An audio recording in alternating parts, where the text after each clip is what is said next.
specialty chemicals in last 4-5 years, every specialty chemical company ran up, and when we saw IPOs, the valuations are unimaginable valuations. Yes. IPOs came in.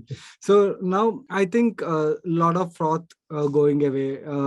Now, if I have to pick up some companies in specialty chemical, which kind of specialty chemical you will pick up, Samit? See, I would say that specialty chemical is a very vast space.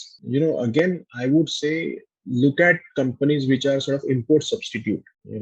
Which where India has been importing, maybe from China, and now there are capacities coming up in India, and there is a big cost advantage because of the duties, or maybe because of the logistical cost, and working capital cost, because of the lead time taken for importing. Those players should do, because even in China, the cost of manufacturing of chemicals slowly has gone up, but it will keep on going up.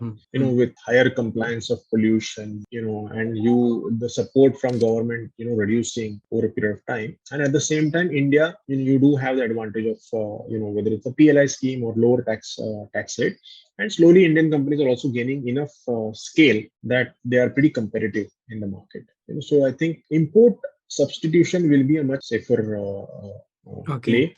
One is that, and you need to figure out, whether because there have been a lot of disruptions in China. They have forced companies to move away from, larger cities. So there were disruptions and shutdown of plants.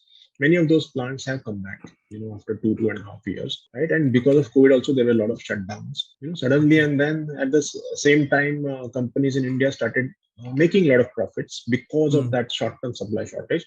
And that has started to go away. And you will see that, that wasn't a real competitive advantage. It was just pure luck based on short-term disruption. So you need to stay away from such companies, because specialty chemical is something which has become a popular theme.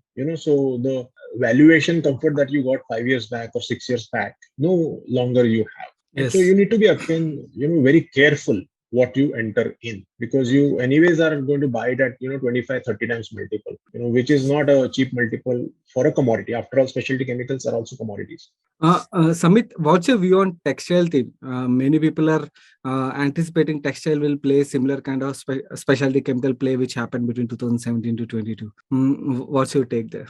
Yeah, no, I think textiles, especially garment related, where labor is a big cost. If labor is a big component of a textile play, I think that will do really well, because see, India has inherent advantage of self-reliant on cotton supply, and we have had companies where they are they have been supplying to a lot of these branded plays in the US or Europe for a long period of time, right? And there is also added, I think, trigger which is possible. We don't have FTA agreement with a lot of European countries. Yes. Whereas Bangladesh does have, right? Yes. So there is a difference. When Pakistan has, right? In the cost. Correct. Right. So, and that, I think, with the changing global environment, you never know, because of the inflation, that they can maybe fast forward and get into an FTA agreement, like India did it with Australia. They are in negotiations with doing it with other countries. So there will be added trigger and added market which will open up for them. So I'm extremely positive on that. Interview ద్వారా మీకు ఏదైతే clarification తీసుకోవడానికి ప్రయత్నించా effort helpful. ఇప్పటివరకు వీడియోని like చేయనట్టయితే వీడియోని తప్పకుండా like చేస్తూ మీ friends and family మెంబర్స్కి ఈ వీడియో హెల్ప్ఫుల్ అవుతుందంటే వాళ్ళకి తప్పకుండా షేర్ చేయడానికి ప్రయత్నించండి. అండ్ మీరు ఇదే ఫస్ట్ టైం మన మనీ పర్స్ ఛానల్కి వచ్చి ఛానల్ సబ్స్క్రైబ్ చేయనట్టయితే ఇక ఛానల్ లోగో మీద క్లిక్ చేసి ఛానల్ సబ్స్క్రైబ్ చేస్తూ పక్కన బెల్ ఐకాన్లోని ఆల్ నోటిఫికేషన్స్ యాక్టివేట్ చేసుకోండి. నేను సాయి కృష్ణ పత్రి మరొక ఇంట్రెస్టింగ్ వీడియోతో కలిసాను. Till then have fun.